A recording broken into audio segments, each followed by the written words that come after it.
हमने खुद देखना है कि हमने एक ज़िंदगी कैसे गुज़ारनी है। ये हमारी अपने साथ, अपने बच्चों के साथ कमिटमेंट होती है कि हमने लॉन्ग टर्म में एक किस किस्म की ज़िंदगी को फ़ॉलो करना है। क्या हमने लोगों से माँग-ताँग के गुज़ारा करना है या अपने बलबूते पे, अपनी सैलरी पे, अपनी मीन्स में रह के गुज़ारा करना है? अस्सलाम वालेकुम viewers, hope all is well. सबसे पहले आप हमारा चैनल सब्सक्राइब कर लें ताकि ज़िंदगी के मुख्तलिफ मामलात पर आपको प्रोफेशनल पर्सपेक्टिव मिल सके। और जैसा कि आप जानते हैं कि हम वक्तन-फ़वक्तन अपने चैनल पर पाकिस्तान के सेल्फ मेड प्रोफेशनल्स को भी इनवाइट करते रहते हैं, ताकि ज़िंदगी के मुख्तलिफ मामलात पर आपको प्रोफेशनल पर्सपेक्टिव प्रैक्टिकल अप्रोच के साथ दिया जा सके। और इसी सिलसिले में आज हमने एक बहुत ही ख़ास शख्सियत को अपने चैनल पर दावत दी है। मेरे बहुत अच्छे दोस्त हैं, चार्टर्ड अकाउंटेंट हैं, एक बड़ी मल्टीनेशनल कंपनी में प्रोजेक्ट सीएफओ हैं। तो आज हम उनसे बात करने जा रहे हैं हमारे मुल्क में जो नौजवान हैं, जो फ्रेश ग्रेड्स हैं, जिन्होंने अभी-अभी ग्रेजुएशन की है या चंद साल हुए हैं और अभी वो अपने करियर के स्टार्ट में हैं, या जिनको करियर स्टार्ट हुए चंद साल हुए हैं, उनके जो फाइनेंशियल इश्यूज़ हैं, जो चैलेंजेज़ हैं और जो मसाइल वो उनको पेश आ रहे हैं, स्पेशली पाकिस्तान की सूरत-ए-हाल को देखते हुए, तो अक्सर नौजवान जो हैं वो डिसअपॉइंटेड नज़र आते हैं। उनको ये समझ नहीं आती कि थोड़ी-सी जो अर्निंग है उसमें रहकर किस तरीके से वो अपने फ्यूचर को बेहतर बना सकें, बल्कि बेहतर क्या बनाना, उनको फ्यूचर में स्टेबिलिटी ही नज़र नहीं आती। तो बेसिकली इसमें 2 पर्सपेक्टिव हैं, एक लोकल और एक ग्लोबल। तो दोनों पर्सपेक्टिव को सामने रखते हुए इस मुश्किल का नौजवानों के पास क्या हल है, कैसे वो प्लान करें, क्या करें, इसके लिए हमने आज दावत दी है बहुत ही हमारे ख़ास मेहमान ऑनरेबल जनाब इरफान खान साहब। जी, अस्सलाम जी, वालेकुम अस्सलाम अशफाक। इरफान वालेकुम साहब अस्सलाम। जी, अल्हम्दुलिल्लाह बिल्कुल ठीक-ठाक। Thanks for joining. टाइम देने का शुक्रिया। और ज़्यादा वैसे तो आपसे बहुत से मौज़ूआत पर हम बात करके फ़ायदा उठा सकते हैं, लेकिन वक़्त की किल्लत को सामने रखते हुए हम स्ट्रेट पॉइंट पर जाएँगे। क्योंकि आपने दुनिया की मुख्तलिफ बड़ी कंपनीज़ में जो है प्रैक्टिकली काम किया है। उसके अलावा मैं जानता हूँ कि आप बहुत सारे फ़ील्ड्स में इन्वेस्टमेंट को आपने स्टडी भी किया है और किसी हद तक प्रैक्टिकली उसको एक्सपीरियंस भी किया है। आप और मैं मिलकर भी कुछ प्रोजेक्ट्स पर पर्सनल इन्वेस्टमेंट्स के लिहाज से काम करते रहे हैं, तो इसलिए मेरा आप पे बहुत ज़्यादा ट्रस्ट है कि आपकी जो क्वालिफ़िकेशन, एक्सपीरियंस और आपकी जो लर्निंग्स हैं, उसको सामने रखते हुए मैं ये आपसे ये पूछना चाहूँगा कि जो कियोस आजकल पाकिस्तान में है और डेफ़िनेटली उसमें हमारी इकोनॉमी को बहुत सी मुश्किलात का सामना है। उसको मद्देनज़र रखते हुए जो हमारे जो नौजवान हैं, लेट्स से जो कि 24 साल से 34 साल या 37-38 साल के जो जवान या नौजवान हैं, वो बहुत ज़्यादा कन्फ्यूज़्ड हैं, अपसेट हैं और वो सारे सिर्फ एक ही बात कर रहे हैं कि बस यार यहाँ से निकल जाओ, दौड़ जाओ। अब ज़ाहिर है सारे तो नहीं निकल सकते, तो जो निकल सकते हैं वो निकल जाते हैं। और इवन जो निकल जाते हैं पाकिस्तान से, वो लोग भी कोई बहुत ज़्यादा फाइनेंशियल प्लानिंग नहीं कर पाते। तो क्या किया जाए, मतलब अपने फ्यूचर को किसी हद तक स्टेबलाइज़ करने के लिए, स्पेशली एक नौजवान जो जिसने अभी 2-3 साल पहले ग्रेजुएशन की है और उसको लेट्स से 80,000 100,000 रुपीज़ या 150,000 रुपीज़ वो ले रहा है। अब बहुत ज़्यादा अनसर्टेनिटी है टुवर्ड्स बिजली का बिल कितना आएगा, एक्सपेंसेस कितने होंगे। तो क्या किया जाए, कॉस्ट सेविंग की जाए या कोई इन्वेस्टमेंट अपॉर्च्युनिटीज़ हैं? आपका इस पे क्या इंटेक है? जी, अशफाक साहब लाइक ये जो टॉपिक है ये बड़ा आई वुड से कि बड़ा क्रिटिकल है एंड ऐसा है कि जिस पे जनरली हम बात नहीं करते अपनी सोसाइटी में भी और जनरली होता ये है कि if I take a step back तो 1 महीना पहले एक बच्चा है जिसने भी ग्रेजुएशन कर ली या अपनी क्वालिफिकेशन ले ली है और वो अपने फाइनेंशियल नीड्स के लिए या तो पेरेंट्स पे डिपेंड कर रहा होता है या अपने किसी और फैमिली मेंबर पे डिपेंड कर रहा होता है। वन फाइन मॉर्निंग उनको जॉब मिल जाती है, वो काम करते हैं, मंथ एंड पे उनको सैलरी मिल जाती है। यहाँ से फिर मेजर चैलेंज स्टार्ट होता है कि इससे पहले उन्होंने कभी इतने पैसे एक दफ़ा में नहीं देखे होते जो उन्होंने खुद अर्न किए हुए हैं। तो यहाँ से फिर सारा जो है ना ये फाइनेंशियल डिसिप्लिन का एक प्रोसेस स्टार्ट होता है और जनरली हम उसको ज़्यादा डिस्कस नहीं करते और किसी से गाइडेंस भी नहीं लेते। तो मैं बिल्कुल स्ट्रेट वे पॉइंट पे आऊँगा बजाय ये कि मैं कोई लंबी ऐसा जो है ना फ़लसफ़ा दूँ जो कि लोग समझ ना पाएँ। मैं स्ट्रेट वे पॉइंट पे आता हूँ कि वो बच्चे जो कि आज जो है ना ग्रेजुएट कर रहे हैं, रिसेंटली जॉब पे आए हैं, अभी उन्होंने किया उनको सैलरी मिल रही है, उनकी अपनी सेल्फ इनकम स्टार्ट हो गई है। what they have to do is very first they need to cover their financial risk कि अपनी जात के इर्द गिर्द या अपने घर के इर्द गिर्द जो फाइनेंशियल रिस्क है उसको सबसे पहले कैसे कवर कर सकते हैं। फॉर एग्जांपल हम पाकिस्तान में हैं तो आजकल एक मेजर रिस्क आता है मेडिकल का। हम मेडिकल इंश्योरेंस नहीं लेते, हम बस जो है ना वैसे ही गुजारा कर लेते हैं, जबकि हम बहुत थोड़े पैसे में, अगर कंपनी ने मेडिकल इंश्योरेंस दे दिया फाइन, गुड फॉर दैट, लेकिन अगर कंपनी ने इंश्योरेंस नहीं दी तो आपकी फैमिली के लिए, पेरेंट्स के लिए, अपने लिए मेडिकल इंश्योरेंस जरूर लें। एक थोड़े से पैसे दे के आप एक बहुत बड़ा जो फाइनेंशियल रिस्क है उसको उसको मैनेज कर सकते हैं, उसको कवर कर सकते हैं। बिकॉज वी नो कि जिस तरीके से इन्फ्लेशन बढ़ रही है, 2 या 3 दिन की अगर हॉस्पिटलाइजेशन हो जाती है ड्यू टू एनी रीजन, तो वो हो सकता है कि नेक्स्ट 2 टू 3 मंथ्स की सारी सैलरी ही खा जाए। तो तो उसके लिए फर्स्ट स्टेप जो मैं कहूँगा बच्चों को वो यही है कि आप अपनी मेडिकल इंश्योरेंस ज़रूर करवाएँ। इसके अलावा जो नेक्स्ट रिस्क हो सकता है वो गाड़ी हो सकती है। अगर कंपनी ने गाड़ी दी है, इंश्योर्ड है, ठीक है, कि नहीं आपकी अपनी पर्सनल गाड़ी है, पेरेंट्स की गाड़ी है, वो अगर अनइंश्योर्ड है, आस्क योरसेल्फ इससे पहले कि हम इस डिबेट में चले जाएँ कि इंश्योरेंस लेनी चाहिए या नहीं, अपने आप से ये पूछें कि अगर ये गाड़ी खुदा ना खास्ता अगर ये चोरी हो जाए, आप नेक्स्ट डे ऐसी गाड़ी ले सकते हैं? अगर नहीं ले सकते then what are we doing to basically protect it? तो उसके लिए आप जो है ना कार इंश्योरेंस भी ले सकते हैं। तो ये वाले जो 2 मेजर रिस्क हैं इनको हमने जो है ना सबसे पहले कवर करना चाहिए बिफोर कि हम किसी भी और चीज़ में जाएँ।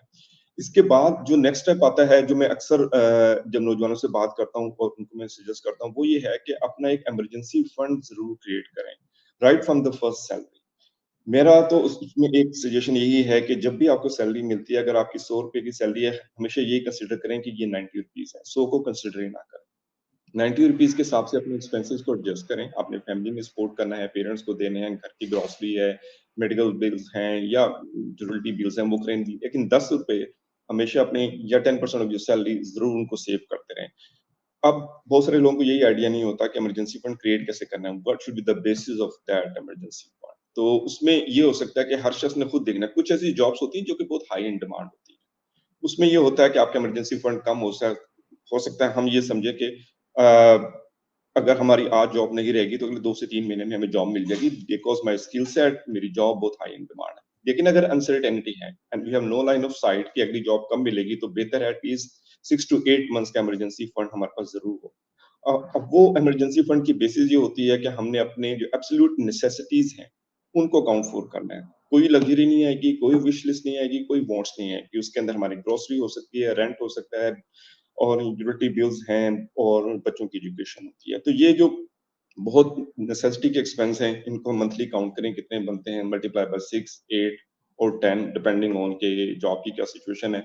उसके हिसाब से सबसे पहले ये वाले फंड्स आपने इमरजेंसी फंड क्रिएट करना है। ये सारा जो साइकिल है ना ये बेसिकली 3 स्टेप पे है कि अर्न, सेव एंड इन्वेस्ट। अगर अर्न नहीं कर रहे तो फिर तो फर्स्ट स्टेप के अंदर ही प्रॉब्लम है, वहां पर हमने देखना है। जब अर्निंग स्टार्ट हो गई, इसमें एक और चीज जो मैं देखता हूँ कि हमारे यंगस्टर बहुत जल्दी इसके अंदर जो है ना ट्रैप हो जाते हैं अनइंटेंशनली, वो ये है कि जब हमें सैलरीज मिलना शुरू होती हैं 1 2 3 महीनों में, तो बहुत सारी ऐसी चीज जो पहले हमारे अफोर्डेबिलिटी सर्कल में नहीं होती, अब हम उनको अफोर्ड करना शुरू कर देते हैं। और यहीं पर सेल्फ डिसिप्लिन जो है वो आता है कि क्या हमें हर वो चीज़ बाय कर लेनी चाहिए जो हम अफ़ोर्ड कर सकते हैं? और फिर हर शख़्स के अफ़ोर्डेबिलिटी का जो डेफ़िनिशन है वो भी डिफरेंट है। मेरा तो बड़ा सिंपल सा फ़ॉर्मूला है इसके अंदर कि अगर एक चीज़ मैं 2 दफ़ा नहीं ले सकता, तो मैं उसको अफ़ोर्ड भी नहीं कर सकता। और अगर कोई चीज़ इंस्टॉलमेंट पे है, तो मैं ज़बरदस्ती उसको अफ़ोर्ड कर रहा हूँ, मैं एज़ सच उसको लेने के काबिल नहीं हूँ। फॉर एग्ज़ाम्पल लाइक जनरली ये देखा गया कि बच्चे जब नई जॉब्स पे आते हैं, उनको सैलरी मिलती है, first thing they do is by new mobile phone. Okay. Now ask yourself कि अगर आप मोबाइल फ़ोन लेते हैं, बाहर आते हैं, कोई आपसे छीन लेता है या गिर जाता है, वो टोटल लॉस हो सकता है। Can you immediately go back and buy the second one, the same phone? If the answer is no, तो फिर आप फर्स्ट स्टेज में भी वो फ़ोन अफ़ोर्ड नहीं कर सकते, लेकिन आपने ले लिया समहाउ। तो ये जो है कि जो नॉन प्रोडक्टिव एक्सपेंसेस हैं, इनके ऊपर ज़रूर वॉच आउट करना चाहिए और कोशिश करनी चाहिए कि हम इस किस्म में जो कंपैरिज़न है, जो मटेरियलिस्टिक चीज़ें हैं, उसमें ना जाएँ। फर्स्ट अपने आप को और अपनी जो फाइनेंशियल स्टेबिलिटी है, उसको स्ट्रेंथ करें और उसके बाद फिर किसी और सेविंग की तरफ या फिर जो है ना इन्वेस्टमेंट की तरफ जाना चाहिए। सो समराइज़ मैं इस तरह करूँगा कि medical insurance is a must, car insurance, vehicle insurance, motorcycle, whatever it is, इसकी इंश्योरेंस लें and then very next day अपने इमरजेंसी फंड पे स्टार्ट करें। ठीक है, पहले महीने की सैलरी मिलती है, आप जाएँ दोस्तों को पार्टी करवाएँ, रिश्तेदारों को जो है ना खाना-शाना खिला दें, it's fine, but that should not be in routine for every month. उसके बाद आपने सोचना है अपने बारे में, बिकॉज़ एक एक बड़ी अच्छी बुक है जो कि सब पे अप्लाई होती है, इवन की जो मैच्योर हैं, सीनियर जो प्रोफेशनल हैं, that is called psychology of money. वो ये बताती है कि how we should behave towards the money. Money earn करना is something else, what is more important is how we behave towards the money, and that behaviour is one more important. तो ये मेरा इसमें सजेशन। Right, great. नहीं, आपने बड़ी जबरदस्त और स्पेसिफिक एरियाज को पिन पॉइंट करके उसको हाईलाइट किया है।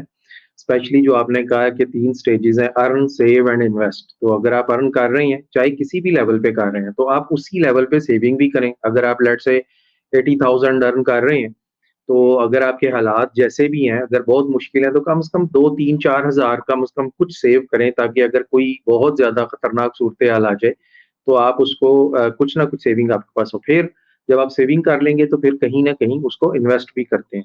तो अब अगर हम पहले स्टेज पे आते हैं कि जब आपने अर्न कर लिया, तो आप कह रहे हैं कि पहले आप अपने रिस्क्स को कवर करें, right? Which is fair point कि आप जो चीज़ आपने ले रखी है, आप कोशिश करें उसकी, जैसे हेल्थ इंश्योरेंस है, तो आपको ये मेडिकली जो है वो से सिक्योर करती है कि आपका कोई मेडिकल रिस्क जो है वो कवर कर देती है। फिर आपने गाड़ी ली है या मोटरसाइकिल ली है, व्हाटएवर, तो उसको इंश्योर करें ताकि आप रिस्क में ना रहें। तीसरी, अब जो आगे सेविंग कुछ कर ली। अब ये बताएँ कि जो यंग लड़के हैं जिनकी लेट्स से हम ये कह रहे हैं कि 10,000 सेविंग है, राइट? एक वो यंग ग्रेजुएट है। अब उसके पास क्या अपॉर्च्युनिटीज़ हैं? फ़ौरन तो ज़ाहिर है 10,000 से वो कुछ नहीं इन्वेस्ट कर पाएगा, लेकिन अगर उसने 5, 6, 7, 8 महीने लेट्स से 70,000, 80,000, तो वो उसके लिए क्या अपॉर्च्युनिटीज़ हैं? अगर हम कोई फ्रीलांसर का काम देखें, एक तो ये, दूसरा क्या उनको, क्योंकि जब आप यंग होते हैं, आप एनर्जी बहुत ज़्यादा होती है, आप एक फुल टाइम के साथ और जॉब भी कर सकते हैं।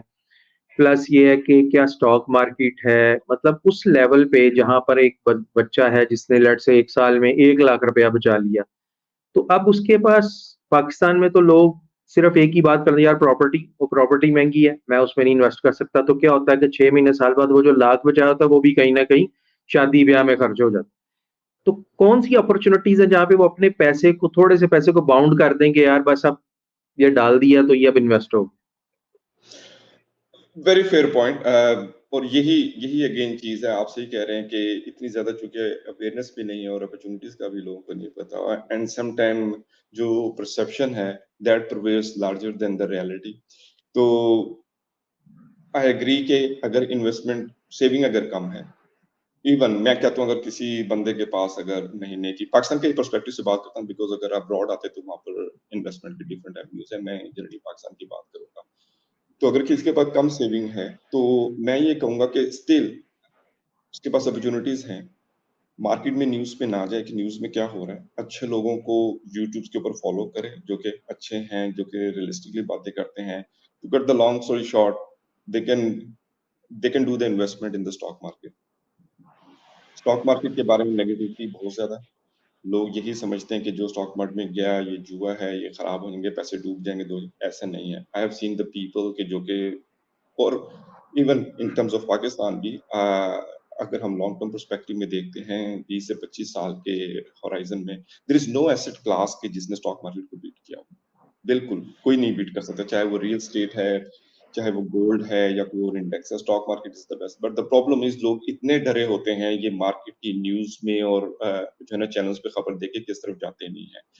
लेकिन स्टिल मैं कहूंगा कि जो उनको इर्द गिर्द अगर कोई लोग हैं जो कि उन्हें गाइड कर सके, अगर नहीं किसी अच्छे ब्रोकर के पास गए, बड़ा सिंपली अब तो ऑनलाइन अकाउंट ओपन हो जाता है, and they can start investing as low as 1000 rupees. वहां से राइट, अकाउंट, एक, दो, तीन कंपनीज देखें, ज्यादा कंपनीज भी देखें, and they are solid companies. ठीक है, हम किसी और वक्त में अगर बात करेंगे तो मैं कंपनीज के भी नाम ले लूंगा, बिकॉज उसमें कोई ऐसा इशू नहीं है। वहां पर जाके इन्वेस्ट करें, लोगों के पीछे ना चलें, रिसर्च करें, बहुत सारा अच्छा जो है ना कंटेंट अवेलेबल है। सो अगर छोटी इन्वेस्टमेंट है, सो आई विल आस्क देम कि they keep on buying in the stock market. अच्छे शेयर्स के अंदर बाय करें, ब्लू चिप के अंदर बाय करें, and keep on buying it. This is the money which they don't need for the next 5-6 years. और उतना राइट, ही इसके अंदर इन्वेस्ट करें जितना वो अफोर्ड कर सकते हैं। फॉर एग्जांपल उनकी अगर महीने की 1000 की अगर सेविंग है, तो 400 रुपीज की जो है ना बाइंग कर सकते हैं। अब लोग हो सकता है पूछेंगे यार 400 रुपए में कौन सा शेयर आता है? जरूर आते हैं 400 रुपए में शेयर, और पाकिस्तान की one of the best companies के आते हैं शेयर्स। ना सिर्फ शेयर्स आते हैं बल्कि वो आपको कैपिटल ग्रोथ भी देते हैं, फिर वो आपको उसके ऊपर जो है ना प्रॉफिट भी देंगे। तो आई थिंक अगर छोटी सेविंग है, क्योंकि real estate I agree not so expensive, unless and until के कोई 10 साल लगा के सेव करे तब जाके वो एक जो है ना 5 मरले का या 7 मरले का हो सकता है प्लॉट बेसिक। तो बाकी सेविंग ऑप्शन कोई नहीं है। अगर वो बिजनेस कर सकते हैं ठीक है, अगर उनका इंटरेस्ट है वो जरूर करें, और अगर नहीं, अगर उनको कुछ भी इस चीज की समझ नहीं आ रही तो वो मेरा ख्याल है स्टॉक मार्केट के अंदर करें, और ब्रोकर के पीछे ना जाएं, खुद जाएं, खुद रिसर्च करें, अच्छी कंपनीज के अंदर सेलेक्ट करें, and they will be surprise कि over the next 5 to 10 years कि ये अमाउंट कहाँ से कहाँ पहुंच जाए। राइट। और जो हमारे स्पेशली फ्रेश ग्रेड्स जो अच्छे इदारों से आते हैं, जैसे लम्स है, या तो मैंने देखा बड़े स्मार्ट हैं और उनका नॉलेज भी बहुत अच्छा है। सो आई बिलीव कि उनको इंटरनेट का जो यूज है वो भी पॉजिटिव करना चाहिए। मेरे ख्याल ये भी एक बहुत बड़ी चीज है कि जहाँ पे आपने बात की मनी मैनेजमेंट की, तो उसके साथ टाइम मैनेजमेंट भी एक बहुत इंपॉर्टेंट एरिया है कि आजकल ये नौजवानों की बात नहीं है, आजकल हर एक के साथ ये एक प्रॉब्लम है कि जब हम सेल फोन उठाते हैं तो हम कहीं की कहीं निकल जाते हैं, जो चीज सामने आती है उसी को फॉलो करने लगते हैं। तो ये भी एक बहुत बड़ा चैलेंज हो गया हुआ है कि आप अपना टाइम जो है वो बहुत ज्यादा वेस्ट कर रहे हैं। तो स्टॉक मार्केट में जो इन्वेस्ट करना है वो अगरचे, जैसे आपने बिल्कुल सही कहा कि आम आदमी उससे जरा खाइफ होता है कि यार ये बड़ा रिस्की काम है और इसमें तो हमेशा पैसा डूब जाता है। तो उसको स्टडी करने के लिए भी ज़ाहिर है एक कमिटमेंट चाहिए, एक टाइम लगेगा। इवन अगर आप उसको थ्योरेटिकली समझ भी जाते हैं तो प्रैक्टिकली उसको टाइम लगेगा। तो लेकिन ये आपकी जॉब जो है वो हमेशा आपको डिपेंडेंट रखती है एम्प्लॉयर पे। लेकिन ये उसके साथ-साथ जो स्टॉक मार्केट का नॉलेज है, ये आपकी अपनी पर्सनल स्किल है, जो अगर आप 5, 7, 8 साल, 10 साल, 12 साल जैसे आप काम करते जाते हैं, तो ये आप इंडिपेंडेंट सोर्स ऑफ इनकम भी जनरेट करते जाते हैं। तो जी ये बताएं कि फर्ज करें एक बच्चा है जिसने पहले 8 महीने 9 या 10 महीने जॉब करके 1 लाख रुपया बचाया, तो रिकमेंडेड क्या है कि वो अपनी 1 लाख का कितने percent, I mean of course risk लेना हर एक का अपना अपनी एपेटाइट है, लेकिन कितना आप कहते हैं कि यार वो लगा दे, अभी वो लर्न कर रहा है, ताकि वो सिक्योर भी रहे और अगर वो डूब जाए तो उसको कोई मतलब वही बात है कि डिप्रेशन भी ना हो। हाँ, बिल्कुल। इसमें यही है कि देखें आजकल तो डिफरेंट एवेन्यूज अवेलेबल हैं। मैं उसमें शरिया नॉन शरिया में नहीं जाता, लेकिन मैं सिर्फ एवेन्यूज जो है ना बता देता हूँ कि अगर उसके पास 1 लाख रुपए हैं, एक तो एवेन्यू ये हो सकता है कि वो इस्लामिक बैंकिंग में चला जाए और जाके फिक्स डिपॉजिट है वहां पर करवा दे। देन उसको जस्ट डाइवर्सिफाई करने के लिए वो स्टॉक मार्केट में आ सकता है। अभी अगर वो बिल्कुल फ्रेश एंट्रेंट हैं without any knowledge of the stock market, ठीक है, वो I would recommend them not to invest more than 20% of their wealth, जो उनकी सेविंग है उससे। Than 20% of the saving, yes. उसके बाद फिर जब उनका नॉलेज बढ़ता जाता है, वो थोड़ी सी रिसर्च कर देते हैं, थोड़े से नॉलेजेबल हो जाए, देन स्लोली ग्रेजुअली वो उसको बिल्डअप कर सकते हैं अपना पोर्टफोलियो। जो अच्छे ब्रोकर्स हैं उनके पास जाएं, वो भी सजेस्ट कर देते हैं। बहुत ज्यादा कंपनीज में जाने की जरूरत नहीं है, एक दो कंपनीज हैं वो भी अगर वो ले लें तो दैट्स मोर देन इनफ। बाकी ये है कि वो अपने फिक्स डिपॉजिट के अंदर रख सकते हैं अगर वो कंफर्टेबल हैं, चाहे वो कन्वेंशनल बैंक हैं या इस्लामिक बैंक हैं। लेकिन आइडिया सिर्फ ये है कि मेक श्योर कि जो भी पैसा उनके पास है वो सेविंग जो है ना उसके ऊपर अपनी फ्री एक्सेस को जरा रिस्ट्रिक्ट करवाएं, इतना इजीली राइट। ना हो उसको क्वेश्चन करना। मेरा तो जनरली इसमें सजेशन ये होती है कि एक बैंक अकाउंट खुलाएं जिसके ऊपर कोई ना डेबिट कार्ड हो, ना क्रेडिट कार्ड हो, ना ऑनलाइन बैंकिंग। सिंपल एक मैनुअल बैंक अकाउंट हो जहां पर चेक देंगे तो पैसे निकलेंगे, चेक डिपॉजिट करवाएंगे तो पैसे डिपॉजिट होंगे। तो उसके लिए ये होता है कि आपको कैश निकलवाने के लिए थोड़ा सी एक्स्ट्रा एफर्ट करनी पड़ती है, अदरवाइज आपकी सेविंग किसी ऐसे अकाउंट के अंदर पड़ेगी जिसका डेबिट कार्ड हमारे पास है, तो ऑफ कोर्स वो कभी ना कभी एक जो है ना पैसिव बाइंग के लिए या इमोशनल बाइंग में वो कहीं ना कहीं स्पेंड हो जाएंगे। तो कोशिश ये राइट। करें कि अपनी सेविंग उस अकाउंट में ना रखें कि जहां पर आपकी मेन सैलरी आ रही है या बिजनेस इनकम आ रही है, किसी और अकाउंट में रखें, एंड एटलीस्ट जो उसका 20% है वो स्टॉक मार्केट के अंदर जरूर आप इन्वेस्ट करें। और कुछ नहीं राइट। होता, आई कैन श्योर देम, कुछ नहीं होता अगर अच्छी कंपनीज के अंदर जाके इन्वेस्ट करेंगे। प्रॉब्लम ये होती है कि जब हम स्पेकुलेटिव हो जाते हैं, जब विदाउट रिसर्च हम जाते हैं और जो है ना पेनी स्टॉक में जाते हैं। एक शेयर अगर 1 रुपए का है तो उसकी औकात 1 रुपए की है, और एक शेयर अगर 10,000 रुपए का है तो उसकी औकात 10,000 वाली है। तो 10 साल वाला नीचे आएगा, लेकिन इवेंचुअली अपनी वैल्यू मेंटेन करेगा। जो 1 रुपया है वो सिर्फ सट्टा है, वो कहीं नहीं जाएगा। तो लिहाजा थोड़ा-सा अगर अच्छी कंपनीज़ में जाके अगर वो इन्वेस्ट करते हैं, जिनका बिज़नेस साइकिल थोड़ा-सा समझ लें। और मैं आपको बता रहा हूँ, जो आपने बात की, बहुत रेलेवेंट बात है कि हमारे पास टाइम है। ये कहना टाइम नहीं है, बिल्कुल गलत बात है। हम सिर्फ यही देख लें कि हम यूट्यूब के ऊपर कितना टाइम गुज़ारते हैं और हमने क्या लर्न किया। आज मैं एक अगर वीडियो वॉच करता हूँ, तो at the end of the video I must ask myself कि what did I learn? If I didn't learn anything, I wasted my time. तो एट लीस्ट हम ये कर सकते हैं कि अपने आप से एक जो है ना कमिटमेंट कर लें कि अराउंड, जब भी हम डेली अगर 1 घंटे के लिए अगर यूट्यूब अगर हम वॉच करते हैं, तो एट लीस्ट उसके अंदर 20 मिनट हम कोई ऐसा जो है ना कंटेंट देखेंगे जो कि स्टॉक मार्केट से रिलेटेड। इवेंचुअली आपको अच्छे लोग मिल जाएँगे, नज़र आ जाएँगे आपको। आप उनके जो है ना कमेंट से देख लेंगे कि ये लोग हैं कि जिनको लोग ट्रस्ट करते हैं और जो कि रियलिस्टिक बातें करते हैं, लॉजिकल बातें करते हैं, और आपको समझ आ जाएगी। इतना भी कोई राइट, मसला नहीं है। लेकिन राइट। सीखिए ज़रूर, अच्छा, I agree. YouTube is a phenomenal platform for the learning. मैंने खुद राइट, बहुत सारी चीज़ें सीखी हैं सिर्फ़ यूट्यूब से। अब मैं सिर्फ़ एक एक चीज़ यहाँ पर जो है ना मेंशन करना चाहूँगा। अब देखिए, अगर यूट्यूब को मैं देख सकता हूँ, अब मैं बाय प्रोफ़ेशन अगर मेरा ताल्लुक फाइनेंस से है, ठीक है? और मैं अगर ये देख रहा हूँ कि जी C130 का इंजन कैसे चेंज होता है। Now that's information, it's fine, but that's a useless information for me. True, मैं नहीं सोच सकता कि मेरे ज़िंदगी में कभी कोई ऐसा लम्हा आएगा कि मैं C130 का इंजन चेंज कर रहा हूँ, या कोई मेरे से ट्रू, एडवाइस माँगेगा। तो वो एक इन्फॉर्मेशन तो है, but that's a useless information. So there is a right, lot of information available. हमने खुद उसको फ़िल्टर आउट करना है कि कौन-सी इन्फॉर्मेशन है कि जिससे हमारे नॉलेज, हमारे स्किल सेट में जो है ना इम्प्रूवमेंट हो रही है। अगर नहीं हो रही, तो मेरा ख़्याल है कि उस कंटेंट को अवॉइड करना चाहिए। राइट। अच्छा, एक और सवाल इसी से मुतल्लिक है, जो आपने 3 स्टेजेस बताई हैं कि अर्न, सेव एंड इन्वेस्ट। अब ज़ाहिर है इसके अंदर भी फिर फर्दर स्टेप्स भी हैं। मतलब अगर आपने अर्निंग आपकी स्टार्ट हो गई, चाहे किसी भी लेवल पे हुई, चाहे आप 40,000 कमा रहे हैं, चाहे 50 कमा रहे हैं, 60 कमा रहे हैं, लाख कमा रहे हैं, 1.5 लाख कमा रहे हैं। तो अर्न से सेव के दरमियान एक स्टेज है मनी मैनेजमेंट, राइट? क्योंकि अगर आप अर्न करने के बाद मनी को मैनेज नहीं करेंगे, तो फिर सेविंग नहीं होगी, और सेविंग नहीं होगी तो फिर आप कभी इन्वेस्ट नहीं कर पाएँगे, राइट? तो अर्न और सेव के दरमियान कुछ चीज़ें हैं, सेल्फ कंट्रोल्स हैं, कमिटमेंट्स हैं जो कि आपको करनी है। और फिर सेव कर लिया तो फिर इन्वेस्टमेंट तक का जो है वो आपको एजाइल होना पड़ता है, इंटेलिजेंट होना पड़ता है, रिस्क रिस्क फैक्टर आ जाता है। तो हर स्टेज के बीच में कुछ फर्दर स्टेप्स हैं। तो अगर हम अर्न अर्न के लिए, अब अर्निंग स्टार्ट करने के लिए पहले स्टेप्स हैं कि यार वही बात है कि आप ज़ाहिर है भाग-दौड़ करें, जॉब अर्न करें या जॉब लें, या आप कोई अपना काम शुरू करें, जो भी आपके पास अपॉर्च्युनिटी है। उसपे भी मेबी हम एक अलग प्रोग्राम या एक अलग व्लॉग करेंगे। लेकिन अब अगर हम अर्न से सेव के दरमियान मनी मैनेजमेंट में आएँ, तो मेरा ख़्याल है, और मैं आपका पर्सपेक्टिव जानूँगा कि पाकिस्तान में अभी भी जो नौजवान या इवन जो मैच्योर मिडल एज लोग हैं, उनमें अभी तक जो कुछ गलतफ़हमियाँ पाई जाती हैं, जिसकी वजह से मेरा ख्याल है कि हमारा जो प्रॉब्लम है वो डबल हो गया है। एक तो ज़ाहिर है हमारे मुल्क में जो इंस्टेबिलिटी है ड्यू टू मैनी रीज़न्स, वो है।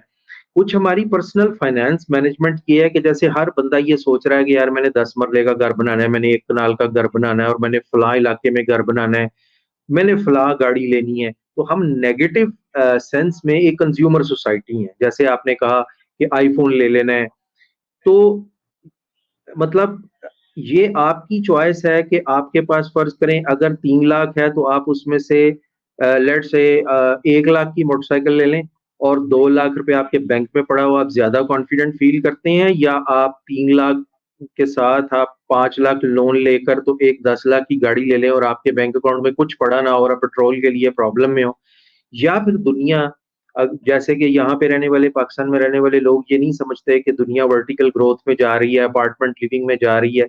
तो ग्लोबल पर्सपेक्टिव को ज़हन में रखते हुए जिस तरह की लिविंग हमने रखी है 20 साल, 22 साल, मैं भी मुल्क से बाहर रहा हूँ, आप भी रह रहे हैं। अगर जो जिस कंप्रोमाइज़्ड लिविंग में हम लोग रहते हैं वर्सेस कि जब हम पाकिस्तान से गए थे, उस वक़्त जो हमारी लिविंग थी, जिसको आज भी लोग मिडल क्लास से भी बिलो कंसिडर करते हैं। तो ये जो माइंडसेट है हमारा, हमारे यंगस्टर्स का, ये कैसे चेंज हो कि हम यूरोप में तो एक डेढ़ मरले के घर में भी रह लेंगे, लेकिन अपने मुल्क में हम कनाल, डेढ़ कनाल, कनाल वाला कहता है यार घर 2 कनाल का होना चाहिए। तो ये जो स्टेप है अर्न से सेव के दरमियान, क्या-क्या चीज़ें हैं ग्लोबल पर्सपेक्टिव को सामने रखते हुए जो कि हमारा यंगस्टर चेंज करे अपने माइंडसेट को ताकि वो सेविंग मोड में आ सके? जी, इसमें इसमें बेसिकली ये है कि अगर हम इसको ग्लोबली भी देखें तो बेसिकली ये बहुत मैटर करता है कि हमारी पे डे एक्टिविटीज़ क्या हैं। जिस दिन मुझे सैलरी मिलती है, उस दिन मैं क्या करता हूँ। अब ये मेरी अपनी सोच पे डिपेंड करता है। तो पे डे एक्टिविटी में सबसे पहले ये आता है कि हमें अंदाज़ा होता है कि जनरली हमारे ऑन एवरेज हमारे एक्सपेंसेस कितने हैं। सबसे पहले जो हमें काम करना चाहिए ना इसमें, वो ये है कि हम अपनी सेविंग को साइड पे करें, दैट इज़ आवर पे डे एक्टिविटी। सेविंग को उसी वक़्त साइड पे करें और उसके बाद फिर जो जैसे वो वॉरेन बफेट की भी एक इक्वेशन है कि like you can only spend what is left after saving. Okay. So saving minus income or your salary is equal to expense. इस इक्वेशन को फॉलो करें एंड मेक श्योर कि देखिए हर एक ने अपनी सेल्फ रिस्पेक्ट और डिग्निटी को भी देखना है कि सबसे मुश्किल काम ये होता है कि हम किसी के पास जाके कोई फाइनेंशियल ऑब्लिगेशन ऐसी आ जाए जो कि हम उसको पूरा ना कर सकें।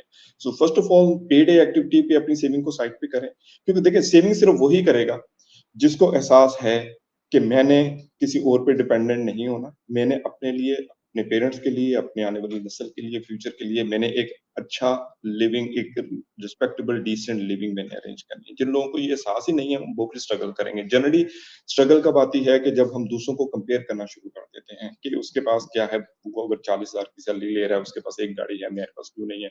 तो सबसे पहले हमें इस कंपैरिजन, ये जो रैट रेस है ना, इससे निकलने की जरूरत है। कि ये ना देखें कि यार कोई क्या कमा रहा है, आप ये देखें कि आप सेव कितने कर रहे हैं और प्लस अपनी अपने बलबूते पे आपने सेविंग करनी है और फिर आगे आपने इन्वेस्टमेंट में जाना है। The most critical thing is your pay day activity. Again I will emphasize के जिस दिन सैलरी मिलती है अपनी सेविंग साइड पे करें, remaining is your expense and rest assured कि जो द लेवल ऑफ अर्निंग और सैलरी मैटर नहीं करता। If we don't have a financial discipline, at the end, they will end up with a cash crunch situation. और सबसे बड़ी जो जो ट्रबल होती है वो फाइनेंशियल स्ट्रेस होता है। अब देखें कि आपको कभी-कभी कोई जिम के अंदर या कोई ऐसी हेल्दी फाइनेंशियल फिटनेस की जगहों पर कभी कोई ऐसा बंदा शायद नज़र ना आए जो कि फाइनेंशियली बहुत स्ट्रेसफुल है या जो फाइनेंशियली बिल्कुल ही जिसकी कैश फ्लो सिचुएशन बहुत टाइट है और वो आपको जिम में नज़र आए, एक्सरसाइज करता हुआ नहीं नज़र आता। जनरली क्या होता है कि आपकी फाइनेंशियल फिटनेस ही है जो कि आपकी सेविंग है, आपकी इन्वेस्टमेंट है, जो कि आपको एक लॉन्ग टर्म सिक्योरिटी देती है। हमने खुद देखना है कि हमने एक ज़िंदगी कैसे गुज़ारनी है। ये हमारी अपने साथ, अपने बच्चों के साथ कमिटमेंट होती है कि हमने लॉन्ग टर्म में एक किस किस्म की ज़िंदगी को फ़ॉलो करना है। क्या हमने लोगों से माँग-ताँग के गुज़ारा करना है या अपने बलबूते पे, अपनी सैलरी पे, अपनी मीन्स में रह के गुज़ारा करना है। So the basic rule is always spend less than your earning. और उसको साइड पे करें। राइट। और अगर ज़िंदगी के अंदर प्रॉब्लम आ जाती है, नो डाउट कि ऐसी सिचुएशन आ जाती है कि जो कि हमारे देन लुक अराउंड योरसेल्फ कि जहाँ पर कोई ऐसे लोग हैं जो कि सक्सेसफुल हैं, व्हिच वी थिंक कि दे आर फाइनेंशियली डिसिप्लिन्ड और ये हमें बेहतर एडवाइस कर सकते हैं, उनके पास जाना चाहिए, पूछना चाहिए। जनरली हम शर्म में आ जाते हैं, हम नहीं जाते, हेजिटेट करते हैं, शायद ये फील करते हैं कि अगर हम उनके सामने अपने क्योंकि देखिए ये जो पर्सनल फाइनेंस है, ये थोड़ा-सा पर्सनल मामला भी होता है। लोग इसको डिस्कस नहीं करना चाहते। तो जाना चाहिए, लोगों से डिस्कस करें, अपने पेरेंट्स से करें, फादर से, बड़े भाई से, अपने रिलेटिव से, जिनको आप समझते हैं कि ये हमें अच्छी एडवाइस दे सकते हैं, उनके पास जाके और उनसे डिस्कस ज़रूर करना चाहिए। लेकिन देखिए, लोग कोई नहीं देखता कि आज के दौर में किसके पास कौन-सी गाड़ी है। आपको नहीं याद होगा कि आज से 6 दिन पहले आपने सड़क पे कौन-सी गाड़ियाँ देखी हुई। तो ये बिल्कुल एक फ़िज़ूल सी रेस है कि हम नई से नई गाड़ी ले लें। एक उस चीज़ को अफ़ोर्ड करने की कोशिश करें जो कि हम अफ़ोर्ड नहीं कर सकते और हम एक रैट रेस में लग जाते हैं। तो मेरा ख़्याल है कि हर एक ने अपने साथ एक कमिटमेंट करनी है कि मैंने एक अच्छी डिसेंट रिस्पेक्टेबल लिविंग मैंने लेनी है और जो जो जिस तरीके से मैंने माज़ी गुज़ारा है, उस तरीके से मेरा फ्यूचर नहीं है और फ्यूचर मेरा बेहतर होगा। वो जो कहते हैं ना कि a long marathon start with the first step, तो फर्स्ट स्टेप हमने लेना है। फर्स्ट स्टेप इज़ कि जो कि हमारी जो पे डे एक्टिविटी है, that's the cornerstone, the starting point of our saving. Right, right. और बिल्कुल आपने सही कहा कि स्पेशली वो वाली एसेट्स जो कि हम अपनी क्लास को शो करने के लिए लेते हैं। मेरी ऑब्जर्वेशन है कि क्रंच टाइम में या जब फाइनेंशियल क्रंच में आप हों या आपकी फाइनेंशियल पोजीशन थोड़ी जिसे आप कह लें कि टफ या टाइट हो, तो आपको वो वाला एसेट सेल करना ज्यादा डिप्रेस करता है जो पब्लिक के सामने एक्सपोज्ड यस। है, वर्सेस वो एसेट जो कि एक्सपोज्ड नहीं है। फॉर एग्जांपल, अगर आप या मैं x number of properties hold करते हैं, तो एक कोई ऐसी प्रॉपर्टी, मेरी ऐसी प्रॉपर्टी या मेरा एसेट जो आपके सामने एक्सपोज नहीं है, मैं अगर उसको सेल कर लूंगा तो मुझे उससे फर्क नहीं पड़ेगा। लेकिन अगर लेट से मैंने एक बहुत बड़ा घर रखा हुआ है जो कि अच्छे वक्त में अब सारी दुनिया को नजर आता है, अगर वो मुझे सेल करना पड़ेगा तो दैट्स लाइक सुसाइड, राइट? कि मुझे सारी दुनिया पूछेगी, सारी दुनिया उससे सवाल करेगी। तो अक्सर औकात, मतलब इन शॉर्ट जो आपने बात कही है कि जो चीजें हम शो ऑफ के लिए जहाँ पे पैसा लगा देते हैं, वो किसी मुश्किल वक्त में अगर वो चीजें हमें सेल करनी पड़ती हैं तो फिर वो हमारे लिए ज्यादा पेनफुल होता है। तो एक और चीज बताएं, आपने एक बड़ा अच्छा पॉइंट हाईलाइट किया है कि आप अपनी फाइनेंशियल एडवाइस के लिए, आप अपनी फाइनेंशियल वेल बीइंग के लिए, बेटरमेंट के लिए लोगों के पास जाएं, बैठें। एक वर्ड है जो कि कॉर्पोरेट वर्ल्ड में बड़ा यूज होता है, हमारे यहाँ उसको भी लोग शायद नेगेटिव सेंस में लेते हैं, और वो है नेटवर्किंग, जिसे आप कंप्लाइंट नेटवर्किंग कहें। तो नेटवर्किंग को मैं जस्ट थोड़ा एक्सप्लेन कर दूं ताकि हमारे जो व्यूअर्स हैं उनको पता लगे। नेटवर्किंग मींस कि आपने किन लोगों के साथ उठना बैठना है, अपने प्रोफेशनल लिंक्स क्रिएट करने। तो हमारे यहाँ ये हमेशा यही समझा जाता है कि नेटवर्किंग का मतलब सिफारिश है, नेटवर्किंग का मतलब जो है वो मतलब बड़ी ही रॉ लैंग्वेज में उसको पावा कह देते हैं, वास्ता कह देते हैं। तो एक यंग बच्चे के लिए नेटवर्किंग कितनी इंपॉर्टेंट है, बजाय इसके कि वो शाम को फर्ज करें किसी स्ट्रीट कॉर्नर पे बैठा हुआ है और आम लड़कों में, ये नहीं कह रहा कि वो अपने दोस्तों यारों से मिलना छोड़ दे, लेकिन नेटवर्किंग कितनी इंपॉर्टेंट है उसकी ग्रोथ के लिए, और नेटवर्किंग है क्या, और एक आम आदमी कैसे नेटवर्किंग को इम्प्रूव कर सकता है, थोड़ा सा इस बारे में। ये ये ये बहुत ही जरूरी चीज है। Networking is extremely important. Okay, वो कहते हैं ना कि we are average of 5 people around us. जो 5 लोग जिनसे हम सबसे ज्यादा मिलते हैं ना, हम भी तकरीबन वैसे ही होते हैं ऑन एवरेज। आप देख लीजिएगा कि जो बिजनेसमैन है उनके इर्द गिर्द अगर बिजनेसमैन होंगे तो वो बिजनेस करेंगे। अगर मैं एक सैलरी पर्सन हूँ, मेरे इर्द गिर्द ज्यादा लोग अगर बिजनेस में है तो eventually I go for the business. तो ये बहुत इंपॉर्टेंट है कि first of all what kind of a company we have, किन लोगों के इर्द गिर्द हम हैं। और इसमें कोई ऐसी बुरी बात नहीं है, कोई ऐसा मसला नहीं है। अगर आपको फील होता है कि कुछ ऐसे लोग थे जो बचपन के आपके दोस्त हैं, आप ज़रूर उनसे राब्ता रखें। लेकिन अब अगर आके आपको फील होता है कि उनके गोल और आपके गोल, उनके एम्बिशंस आपके एम्बिशंस अगर मैच नहीं करते, तो इट्स फाइन, आप उनको रियलाइन कर सकते हैं। आप ऐसे लोगों के साथ कॉन्टैक्ट रखें जो कि आपको मोटिवेट करते हैं, जो इनके मिशंस, जिनकी एक्सपेक्टेशन आपके साथ अलाइन है। फॉर एग्जांपल, एक अगर बच्चा है, उसकी अगर माइंडसेट के अंदर सेविंग का माइंडसेट है और दूसरे का अगर कंजम्पशन का माइंडसेट है, इवेंचुअली वो कंजम्पशन वाला उसको ड्रैग कर लेगा अपनी तरफ। उसको जो है ना वो उस तरफ ले जाएगा। तो एक तो ये है कि we should be very careful कि हम किन लोगों के साथ डेली बेस पे इंटरेक्शन करते हैं। And networking networking is basically कि हमने ताल्लुक बनाने। ताल्लुक का जरूरी नहीं है कि ये हमें कोई बेनिफिट ही देंगे, हमें जॉब दिला देंगे या कुछ। इस एंगल से लें कि हम इनसे क्या नई चीज सीख सकते हैं। लोगों को पता होना चाहिए कि हमारी ऑर्गेनाइजेशन में क्या है। फॉर एग्जांपल, एक अगर नई एम्प्लॉयमेंट है, नई जॉब पे गए हैं, विद इन 3 मंथ्स हमें ये खुद अपने आप से पूछना चाहिए कि कितने कंपनी के लोग हैं जो कि हमें जानते हैं। हमें जाकर उनसे मिलना चाहिए। अगर वो नहीं आते, हम जाकर उनसे मिलें। लोगों को पता होना चाहिए कि इस नाम का एक एम्प्लॉय इस कंपनी में एग्जिस्ट करता है। ये कई दफा आपको बेनिफिट भी करता है। इसका एक बड़ा सिंपल सा तरीका ये होता है कि आप पार्किंग में जा रहे हैं, एलिवेटर में हैं, रिसेप्शन पे हैं, दो से सलाम करें, लोगों को बताएं, अपना तारुफ करवा दें। और लेट्स सपोज कि अगर आप लंच पे हैं, तो लंच पे जरूरी नहीं है कि रोज मैंने अपने उसी दोस्त के साथ बैठना है जिसके साथ मैं 10 साल से बैठ रहा हूँ। मैं किसी ऐसे नए के साथ भी बैठ सकता हूँ जो हो सकता है नया आया हो कंपनी के अंदर। तो जितनी आप नेटवर्किंग जो है ना बढ़ाएंगे, उतना ही आपको एवेन्यूज नहीं मिलेंगे, लर्निंग स्किल नहीं मिलेंगी, आपको अच्छा मशवरा मिलेगा। और नेटवर्किंग को इन्हांस करने के लिए ये डेलिबरेट एफर्ट करनी पड़ती है। ये खुद ब खुद नहीं होगी, ये बाय डिफॉल्ट नहीं होगी। किसी के पास टाइम नहीं है तो खुद आपके पास नहीं आएगा, आपको जाना पड़ेगा। और उसके अंदर ऑब्जेक्टिव डेफिनेटली ये नहीं है कि यार ये कोई मुझे कि मेरी सिफारिश करवा देगा या मुझे कोई बेनिफिट दे देगा। आप लर्निंग के पर्सपेक्टिव से जाएं कि हो सकता है कि मैं इसके पास बैठूंगा तो इससे कोई नई चीज मुझे मिल जाएगी। जो मेजर प्रॉब्लम हमारे से यही आता है कि हम ये समझते हैं कि नहीं यार, हमें ज़रूरत नहीं है, मेरे यार दोस्त हैं वो काफ़ी हैं। ठीक है, वो एक सर्टेन चीज़ के लिए काफ़ी हैं, लेकिन कॉर्पोरेट वर्ल्ड में एक्सेल करने के लिए आपके हो सकता है कि आपके यार दोस्त आपके काम ना आए। आपको पर्सनल लाइफ़ के अंदर काम आएँगे डेफ़िनिटली, आपकी और चीज़ों के अंदर। लेकिन कॉर्पोरेट वर्ल्ड में आपको कॉर्पोरेट वर्ल्ड के लोग चाहिए। कॉर्पोरेट वर्ल्ड के अंदर आपको यहाँ की नेटवर्किंग चाहिए and sometime it does happen कि आपके साथ कोई अनफ़ेयर चीज़ होने लगती है और यही कनेक्शन आपके काम आते हैं। ज़रूरी नहीं है कि वो राइट, आपको कोई अनफ़ेयर बेनिफिट ही देंगे, स्पेशली अगर हम मल्टीनेशनल के अंदर जब काम कर रहे होते हैं। तो कई दफ़ा कोई अगर अनफ़ेयर चीज़ हो रही हो तो यही नेटवर्किंग जो होती है ये आपके काम आती है क्योंकि आपको सेफगार्ड करती है against any other like job risk और समथिंग। तो मेरा ख़्याल है ये डेलिब्रेट एफर्ट करने की ज़रूरत है। हम जनरली थोड़े से इंट्रोवर्ट होते हैं, थोड़े से आउटस्पोकन नहीं होते, एक्सट्रोवर्ट नहीं होते, लोगों के पास नहीं जाते बात करने के लिए। लेकिन हमें ये चीज़ एक्सेप्ट करनी पड़ेगी कि इस तरीके से हम कॉर्पोरेट वर्ल्ड में एक्सेल नहीं कर सकते। मैंने बहुत सारे लोगों को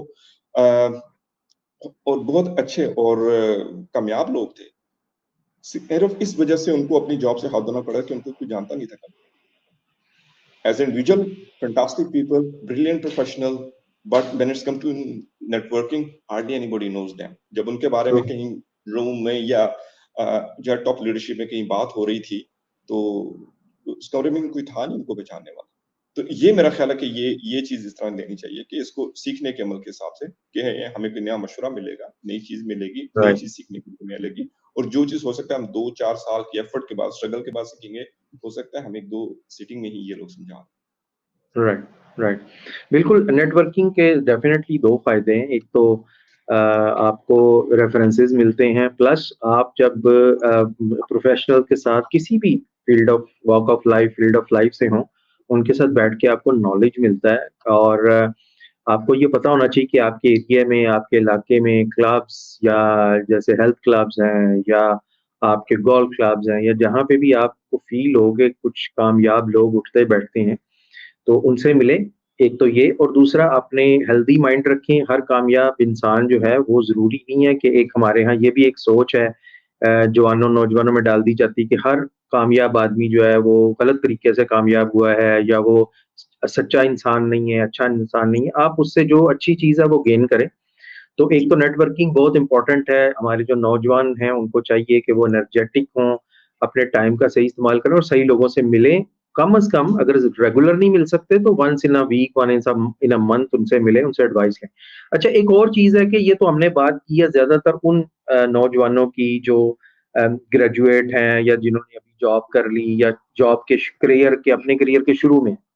एक और चैलेंज जो मैं आखिर में आपसे उसका भी इनपुट लेना चाहूँगा, वो ये है कि अर्न की स्टेज से पहले भी एक ऐसी स्टेज है जिसके अंदर एक बहुत ज़्यादा मैंने फ़ील किया है मैं बल्कि मैंने थोड़ा स्टडी भी किया है कि जो वेस्टर्न वर्ल्ड है यूरोपियन या अमेरिकन कंट्रीज़ उनमें तो एक आम अंडरस्टैंडिंग है कि 18 साल इवन यूरोप में 16-17 साल से ही बच्चे जो हैं, वो कमाने लग जाते हैं या ऑड जॉब्स करना शुरू कर देते हैं या कम से कम प्रैक्टिकल फील्ड में आ जाते हैं। हमारे यहाँ लोग 28 साल तक भी सम टाइम प्रैक्टिकल फील्ड में नहीं आते, 25 साल तक नहीं आते। मुझे याद है कि जिस टाइम पे हम ग्रेजुएट हुए थे, तो हम मैं अगर अपनी बात करूँ या मेरे कुछ दोस्त हैं, तो हम 15 साल की उम्र से कुछ ना कुछ अर्निंग की चाहे वो आप उसे होम ट्यूशन कह लें या किसी न किसी तरह से हम एंगेज थे चाहे एक बिल्कुल ही पेटी कैश अर्न करने में कि कहीं न कहीं अर्निंग का हम कर रहे थे काम। तो बजाय इसके कि ये जो फैक्टर है कि आप 17, 18, 15, 16 के जब हैं, तो उस वक़्त अर्न करने का ये रिवाज हमारे मुल्क में बढ़ता, मैंने देखा है कि अनफॉर्च्यूनेटली ये रिवाज वक़्त के साथ कम हुआ है। मैं अपने इर्द-गिर्द बहुत सारे लोग ऐसे देखता हूँ कि जिनके बच्चे 23-24 साल की उम्र तक भी अपने पेरेंट्स के ऊपर 100% डिपेंडेंट है। वो पढ़ रहे हैं, फी ले रहे हैं, बाहर चले जाते हैं, यहाँ से फी जा रही है and they still don't have any plan कि यार वो जब पता नहीं जॉब बड़ी कोई जॉब आएगी वो करेंगे। तो वो जो छोटे-छोटे मीन्स ऑफ अर्निंग थे, वो उन्होंने फॉलो नहीं किए। वो अर्निंग की स्टेज पे ही नहीं आए। तो इस बारे में आप क्या कहेंगे कि जो लोग 16-17 के हो गए हैं, क्या वो सिर्फ़ अभी पढ़ाई को ही सर पे सवार करके बैठे रहेंगे यार मैंने तो पढ़ना है और पढ़ाई करनी है और मैं स्टूडेंट हूँ या वो उसके साथ-साथ फिर रिस्पॉन्सिबिलिटी लें और पढ़ाई की कमाई की तरफ आएँ, चाहे थोड़ा ही कमाएँ? जी, बिल्कुल ठीक कह रहे हैं आप और ये देखिए वो जो हम कहते हैं ना कि जी ज़माना बदल गया है, हम नहीं बदल रहे। हमारे वक़्त में शायद ये चीज़ समहाउ मैनेज हो जाती थी कि अगर 20-22 साल, 24 साल का भी अगर बच्चा है, वो अपने पेरेंट्स पे डिपेंड करता है, तो समहाउ उनकी जॉब्स हो जाती हैं और वो फिर अपने पाँव पे खड़े होते हैं। अब वो दौर नहीं रहा, अब अपॉर्च्युनिटीज़ भी ज़्यादा हैं। मेरे नॉलेज में ऐसे लोग हैं जो कि 13 साल से, 14 साल से, 15 साल से कि उन्होंने छोटा-मोटा अर्न करना शुरू कर दिया। कोई उन पे वालिदैन का प्रेशर नहीं था, जस्ट ऑन देयर ओन उन्होंने अर्न करना शुरू किया, साथ-साथ अपनी एजुकेशन को भी कंटिन्यू रख रहे हैं। No doubt education is very important, but मेरा ये ख़्याल है कि आज के दौर में एजुकेशन से ज़्यादा इम्पोर्टेंट है कि आपके पास कोई स्किल है। एजुकेशन एक ग्रेजुएशन कर ली किसी भी फ़ील्ड में, ठीक है? अब तो जॉब मार्केट इतनी श्रिंक हो रही है, इतनी अपॉर्च्युनिटीज़ नहीं है, बहुत ज़्यादा कंसंट्रेशन है और बहुत कॉम्पिटिटिव एनवायरनमेंट हो गया है, ठीक है? तो what differentiate us is do we have any special skill set? तो स्किल को जो है ना क्रिएट करने के लिए बड़ी ज़रूरत है। मैं जनरली जो यंगस्टर है उनको ये सजेस्ट करता हूँ कि अगर कोई उनका पैशन है, कोई शौक है, कोशिश करें कि वो किस तरह उसको मोनेटाइज़ कर सकते हैं। यहाँ पर ये बात नहीं हो रही कि हम तो बहुत मटेरियलिस्टिक हो गए, सिर्फ पैसा, पैसा, पैसे की बात कर रहे हैं। बात ये है कि आज अगर हम किसी भी पाकिस्तानी को उठा के उनसे पूछें कि भई आपका सबसे बड़ा प्रॉब्लम क्या है? एक नॉर्मल इवन के अपर मिडल क्लास को भी, तो उनके प्रॉब्लम फाइनेंशियल्स हैं। उनके अकाउंटिंग की प्रॉब्लम नहीं है। उनका ग्लोबल वार्मिंग का प्रॉब्लम नहीं है उनका। उनका प्रॉब्लम है फाइनेंशियल तो फाइनेंशियल में हम ये कर सकते हैं कि बच्चों को ने भी ये देखना है, वालिदैन को भी थोड़ा-सा उनको एनकरेज करना चाहिए कि अगर वो कहीं इंटर्नशिप करना चाहते हैं, हम भी कई दफ़ा बच्चों को बहुत प्रोटेक्टिव एनवायरनमेंट के अंदर रखना चाहते हैं। हम उनको इजाज़त ही नहीं देते बात तो बच्चे करना चाहते हैं लेकिन हम कहते हैं नहीं, नहीं, नहीं लोग क्या कहेंगे? कि यार ये भी इतनी उम्र नहीं, उनका जो शौक है उनको करने दें, कोशिश करें किस तरीके से मोनेटाइज़ कर सकते हैं। आजकल ऑनलाइन बेशुमार चीज़ें हो रही हैं, मैं ऐसे कई लोगों को जानता हूँ जो कि अंडर 20 हैं but they are earning a phenomenal money और साइड पे उनकी अपनी एजुकेशन भी चल रही है। मेन थिंग इज़ एजुकेशन उसको ज़रूर कंटिन्यू करें, लेकिन साथ-साथ अपनी कोई साइड हसल के तौर पे रखें so that by the time जब आप मेन स्ट्रीम में आएँगे आप ना सिर्फ़ अपने पेरेंट्स को, अपने घर को सपोर्ट कर रहे होंगे, बल्कि उनके ऊपर एक बर्डन भी नहीं होंगे। तो ये बहुत ज़रूरी है कि जो भी शौक हो, ज़बरदस्ती कोई काम नहीं हो सकता। जो भी आप समझते हैं कि आपका स्किल सेट है, उसके हिसाब से ऑनलाइन चले जाएँ, उसमें अमेज़न है, कुछ और डिजिटल मार्केटिंग हो सकती है। There are so many avenues available और लोग भी अवेलेबल हैं जो कि आपको हेल्प आउट कर देते हैं इसके अंदर से। एज़ लो एज़ कुछ भी ई-कॉमर्स का स्टोर हो सकता है, वो दराज़ भी हो सकता है, कुछ भी हो सकता है। एटलीस्ट किसी को जो है ना ट्राई ज़रूर करना चाहिए और इस इंतज़ार मेरा ख़्याल है कि इट्स वेरी अनफेयर कि जो बच्चे हैं वो 24-25 साल तक भी जो है ना समहाउ अपने जो है ना पेरेंट्स पे डिपेंडेंट होते हैं। जबकि अगर आप देखा जाए तो लाइक मैं अगर सिंपल सी बात करूँ कि यार हम अगर कोई जाके जॉब करना चाहता है 2 घंटे के लिए जो है ना पेट्रोल पंप पे as an receptionist why not? कि हम यूएस में जाके कर लेते हैं, लेकिन अपने मुल्क में नहीं करना चाहते, क्यों नहीं करना चाहते? तो ये मेरा ख़्याल है इट्स मोर ऑफ लाइक हमारा जो लोकल कल्चर है, लेकिन ज़रूर करना चाहिए। बच्चों को भी एनकरेज होना चाहिए इस तरफ सो दैट कि अपने पेरेंट्स के ऊपर फाइनेंशियल बर्डन ना रहे और पेरेंट्स को भी एनकरेज करना चाहिए कि उनको कोई ना कोई ऐसी एक्टिविटीज़ में लगाएँ जो कि उसको मोनेटाइज़ कर दें, ना कि बच्चे सारा दिन बैठ के या तो वो गेम्स खेलते रहें या फिर जो है ना यूट्यूब्स के ऊपर वीडियो देखते रहें। तो ये बहुत ज़रूरी है अर्निंग के पर्सपेक्टिव से और जब वो अर्न करेंगे इस उम्र में तब उनको आइडिया होगा। ऑल्दो इसमें एक एलिमेंट ये भी आता है कि बाज़ बच्चे बहुत छोटी एज में बहुत ज़्यादा पैसे कमाना शुरू कर देते हैं। ये उनको ठीक है, उनको लग गया, उनको मिल गया बट वो भी बाज़ का बहुत बुरे तरीके से स्ट्रगल करते हैं because they don't really know how to manage the money. ये भी ठीक नहीं है। तो जो है ना पेरेंट्स को देखना चाहिए कि उनका बच्चा क्या अर्न कर रहा है, कितना अर्न कर रहा है, एट लीस्ट इतना ज़रूर हो कि वो अपना खर्चा खुद उठा सके। Perfect, perfect. Thank you so much Irfan साहब। आपने आज नौजवानों के बारे में जो एडवाइसेस दी, आई होप कि ये व्यूअर्स के लिए हेल्पफुल होंगी और डेफिनेटली हम आपके साथ मज़ीद भी पॉडकास्ट करेंगे जिसमें हम मिडल एज और जो सीनियर सिटीजन्स हैं उनकी फाइनेंशियल मैनेजमेंट के बारे में भी टिप्स लेंगे। तो आज के लिए व्यूअर्स इरफान खान साहब से हमने जो बात की है वो इंशाल्लाह ताला हम उनके साथ नई पॉडकास्ट में कंटिन्यू करेंगे। Take care of yourself. Thank you so much. अल्लाह हाफ़िज़।